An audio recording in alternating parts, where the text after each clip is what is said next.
बरसाना गांव में एक सेठ रहता था जो बहुत धनी था। उसके 3 पुत्र थे, परंतु उसकी कोई पुत्री नहीं थी। कुछ समय पश्चात उसकी पत्नी का देहांत हो गया और सभी पुत्रों की शादी हो गई। सभी पुत्र अपने अपने कार्यों में व्यस्त रहने लगे।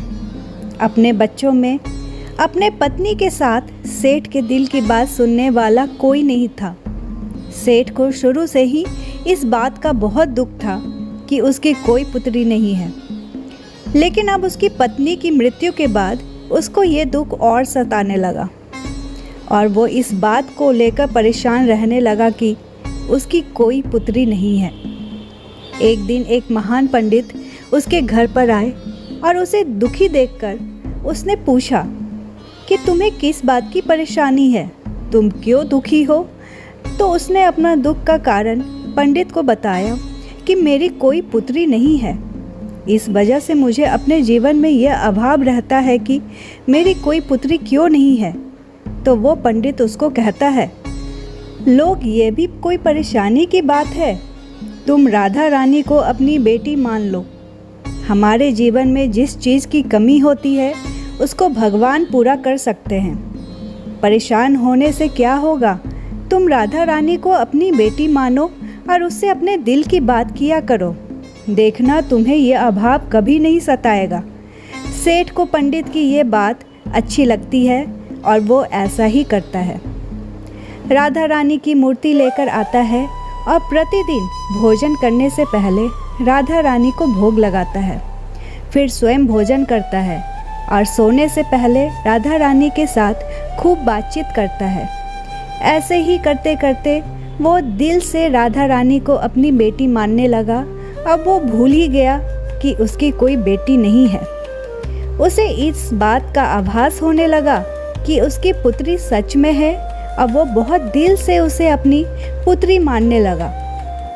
जब तक वो बात न करता, उसे भोजन न खिलाता, उसका मन नहीं लगता, और जब वो बात करता तो उसके मन को बहुत संतुष्टि मिलती, जैसे उसे पता नहीं क्या मिल गया हो। सेठ के घर पर एक चूड़ी बेचने वाली मनहारन आती थी और वो उसकी बहुओं को चूड़ियाँ पहना कर जाती थी। एक दिन वो चूड़ी बेचने घर पर आई और उसने सेठ के बेटे की तीनों बहुओं को चूड़ी पहनाई। उसके साथ जब सेठ की बहुएं चूड़ी पहनकर चली गई तो उसके सामने एक और कन्या आई और उसने कहा कि मुझे भी चूड़ियाँ पहना दो। चूड़ी वाली ने सोचा कि शायद सेठ के घर पर कोई मेहमान आई है, तो उसने उसको भी चूड़ी पहना दी। उसके बाद वो चूड़ी वाली सेठ से पैसे मांगने सेठ की दुकान पर पहुंची। अब बोली कि चूड़ी के पैसे दे दो, और उसने पहले से अधिक पैसे मांगे। तो सेठ ने कहा कि तुमने चूड़ी का दाम बढ़ा दिया है क्या? तो उसने कहा, नहीं, मैंने चूड़ी का दाम तो नहीं बढ़ाया, परंतु आज मैं 4 को चूड़ी पहना कर आई हूँ। उसने कहा, मेरे घर पर तो 3 ही बहुएं हैं। तो चूड़ी वाली ने कहा, मैंने आज 4 को चूड़ी पहनाई है। सेठ ने कहा कि तुमसे कोई गलती हुई है, मेरे घर पर तो चूड़ी पहनने के लिए मेरी सिर्फ 3 बहू है। तो उसने 3 के पैसे चूड़ी वाली को दे दिए और चूड़ी वाली भी बिना कुछ कहे पैसे लेकर अपने घर चली गई।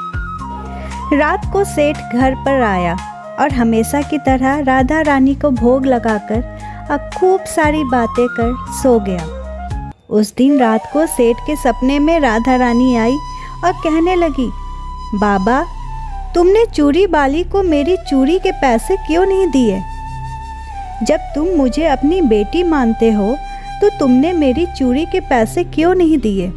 और ऐसे कहकर एक लाडली बेटी की तरह रोने लगी। ये सब देखकर सेठ की आँख खुल गई। अब वो भी रोने लगा।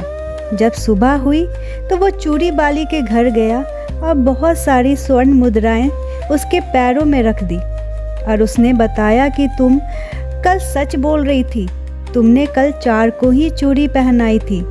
मैंने राधा रानी को अपनी बेटी माना है।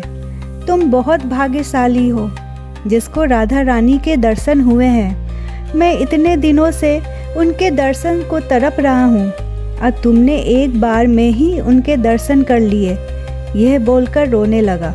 अब बोला कि तुमने चूड़ी का जो भी दाम चाहिए मुझसे मांग लो।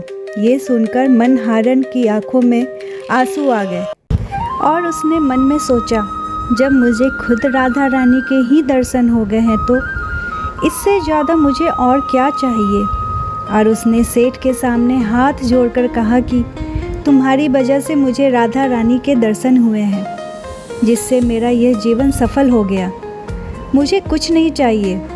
तो दोस्तों, देखा कि जब हम भगवान को दिल से पुकारते हैं, उनकी पूजा अर्चना करते हैं, तो वो कैसे हमारे पास दौड़े चले आते हैं। आशा करती हूँ आपको ये कहानी बहुत अच्छी लगी होगी और आप भी अगर किसी वस्तु को लेकर परेशान हैं तो भगवान से प्रार्थना कर सकते हैं, वो आपकी प्रार्थना ज़रूर सुनेंगे। अगर ये कहानी आपको अच्छी लगी तो नीचे कमेंट बॉक्स में ज़रूर बताना। धन्यवाद।